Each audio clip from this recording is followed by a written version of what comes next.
This is You've Already Been Hacked, recorded on 24 July 2021.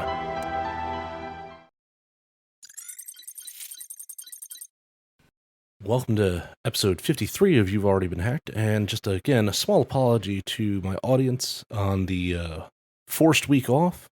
The casa had no air conditioning, a bunch of fans, and a window air conditioning unit for all our cooling needs, which created a little bit of a tornado sound. So there was no recording environment for me to actually record the podcast last week, but we will get right back to it right now. Last weekend and through this week, Amnesty International issued a new report, which in it they state they have uncovered widespread, persistent, and ongoing unlawful surveillance and human rights abuses perpetuated using NSO's Group Pegasus software. The forensic methodology report also includes a forensics tool to detect the spyware's presence on mobile devices. And it looks like sometime last weekend, news outlets were reporting that several authoritarian governments, including Mexico, Morocco, and the United Arab Emirates. Now, I want to be clear, that's not my term, authoritarian. That is a quote from media. All use spyware developed by NSO's group to hack into the phones of thousands of their most vocal critics, including journalists, activists, politicians, and business executives. A reported leaked list that has been published by the Paris-based journalism nonprofit Forbidden Stories contained 50,000 phone numbers of potential surveillance targets and shared with the reporting consortium, including the Washington Post and the news outlet The Guardian, this list.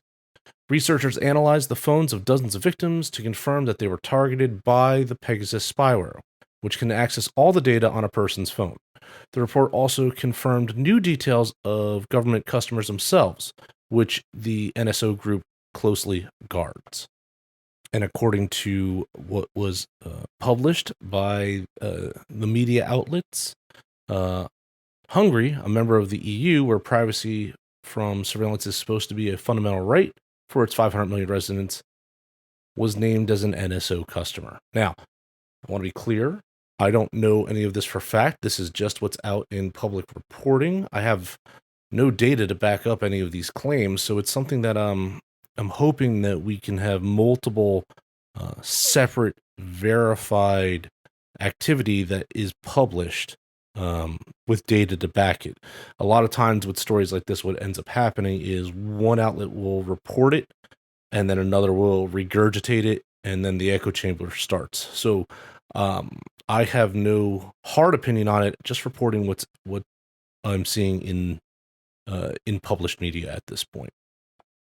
Researchers at Amnesty International, whose work was reviewed by the Citizen Lab at the University of Toronto, found that the software from NSO can deliver Pegasus by sending a victim a link, very much like any other spyware attack we've seen, and when it's opened, infects the mobile device or silently and without any interaction at all through a zero-click exploit, which takes advantage of vulnerabilities in iPhone software. Citizen Labs researcher Bill Markazak said in a tweet that NSO's zero clicks worked on iOS 14, which through last week was the most up-to-date version. So if you haven't done your updates, do your updates.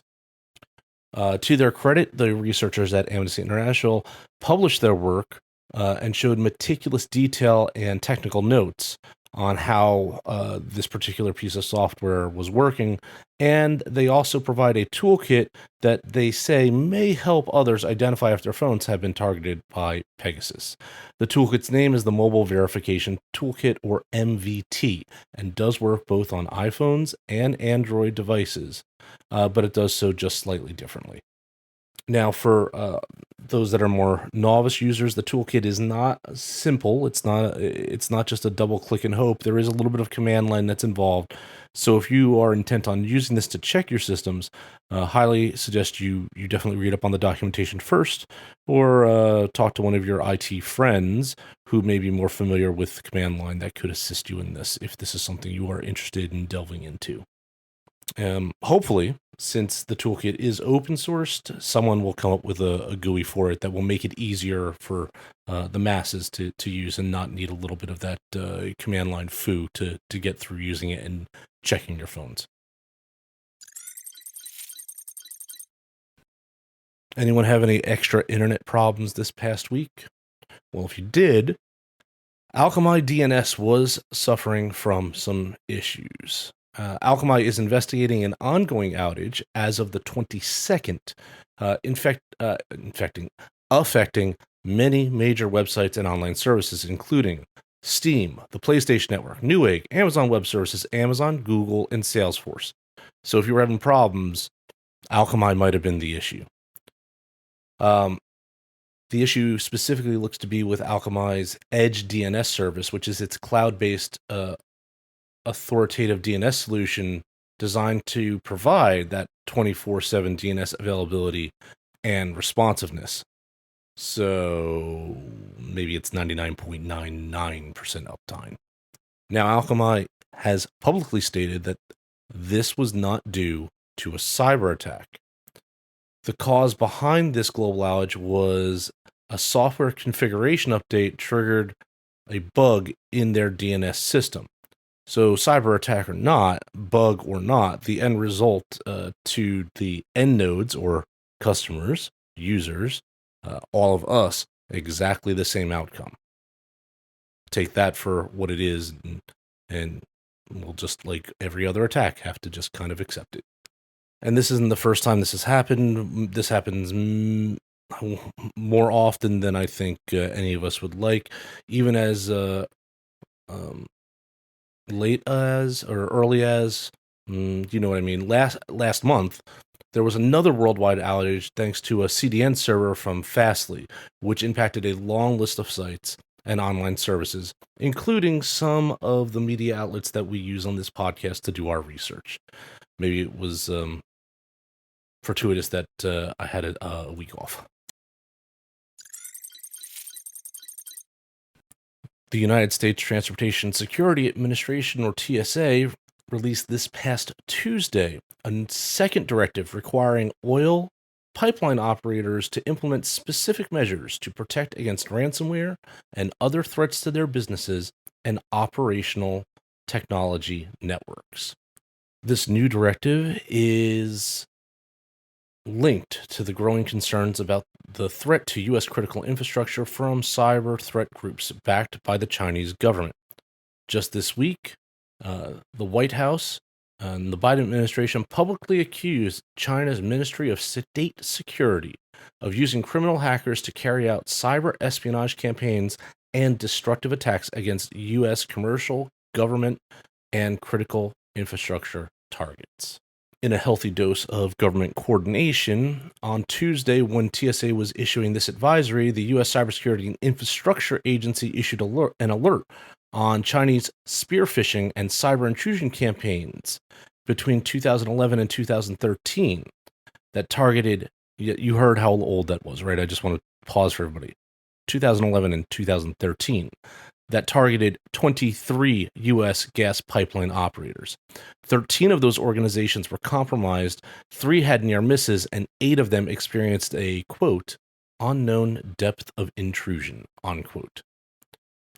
The alert provided technical details and indicators of compromise about the tactics, techniques, and procedures, or TTPs, that the Chinese threat actors used in that campaign, and what type of measures to use to mitigate them.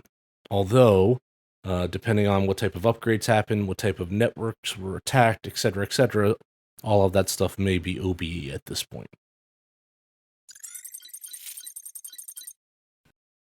Someone who's used to having problems and getting hacked, Saudi Aramco, the world's largest oil producer, confirmed this past Wednesday that some of its company files had been leaked via a contractor after a cyber extortionist claimed to have seized troves of data last month and demanded of them 50 million US dollars in ransom from the company. Now, that number still, again, is what I believe is around what that new floor is for ransomware demands based on what we've seen, what was willing to be paid out from a ransomware event earlier this year. What the market will bear is what they say, right?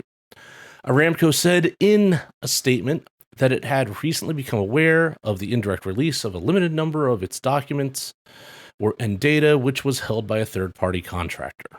The statement came after a hacker claimed on the dark web that they had stolen a terabyte of Aramco's data, according to a post from the 23rd of July, which was seen by the media. The hacker said it had obtained information on the location of oil refineries, as well as payroll files and confidential client and employee data.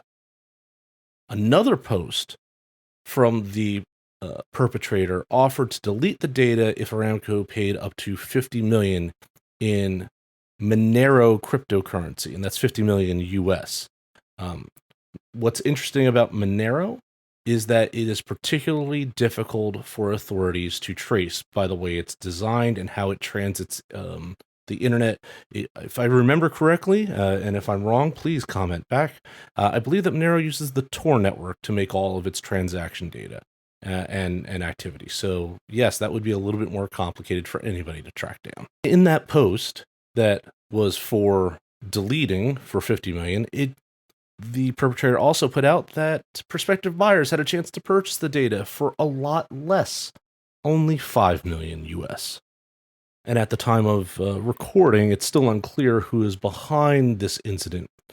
Cybersecurity researchers noted that the attack did not appear to be part of a ransomware campaign, and it looks like this may have been a legitimate insider threat type of activity where someone just took the data out and gave it to someone that was willing to pay them something for it. Maybe. And another piece of critical infrastructure was disrupted this past week, although some would argue in a little bit less severity, but still, this just goes to show that our critical infrastructure across the board, big and small, is vulnerable. Northern Trades, a public company that operates railways in the north of England, was hit with a ransomware attack. The attack left its self-service ticketing booths out of service for customers last week. Northern Trains referred all questions from the media to a company called Flowbird Transport, which provides the ticketing system that was disrupted. And Northern Trains told the media that, quote, it's their system that has been affected, unquote. So a third party providing a major service to a critical infrastructure operator is the one that got hacked. Northern Trains partnered with Flowbird in a £17 million and counting scheme to update its self-service ticketing facilities in 2016. Through that partnership, the pair reported installing 621 of Flowbird's machines at 420 stations as of this past May. The good news, or silver lining, in this particular attack is that the self-service ticketing systems were the ones that were impacted. All those stations that had either had humans behind a ticketing counter or ticket office, tickets could still be issued to customers. The problem there is longer lines, longer delay, and this pesky little pandemic that we're still dealing with and being too close to each other.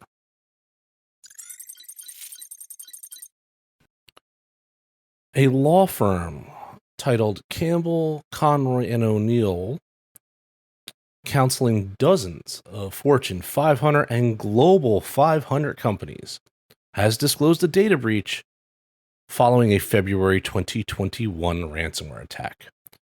Campbell's client list includes high-profile companies from various industry sectors, including automotive, aviation, energy, insurance, pharmaceutical, retail, hospitality, and transportation. Some current and past clients include Exxon, Apple, Mercedes-Benz, Boeing, Home Depot, British Airways, Dow Chemical, Universal Health Systems, Marriott International, and Johnson & Johnson, Time Warner, and Pfizer. just to name a few. And as we know, lawyers have no pertinent data on any of their clients, so there shouldn't be anything for any of these companies to worry about, right? Campbell issued a press release providing notice because the investigation determined that the information relating to affected individuals was accessed by the threat actors behind this particular ransomware attack. So they finally had to disclose something. This is potentially a concern in U.S. law, where they weren't going to disclose anything because there was no confirmation that anyone was impacted. Okay. While no clear evidence of the ransomware operators accessing specific information for each potentially impacted individual, Campbell did confirm that the affected devices contained various data types. And what were those data types? Well, certain individual names, dates of birth, driver's license numbers, state identification numbers, financial account information, social security numbers, passport numbers, payment information, medical information, health insurance information, biometric data, and some other online user credentials like usernames and passwords for their clients. Campbell, to their credit, is offering 24 months of free access to credit monitoring, fraud consultation, and identity theft restoration service to all the individuals whose social security numbers or equivalent information was exposed during the attack. It's just what they need, some more credit monitoring.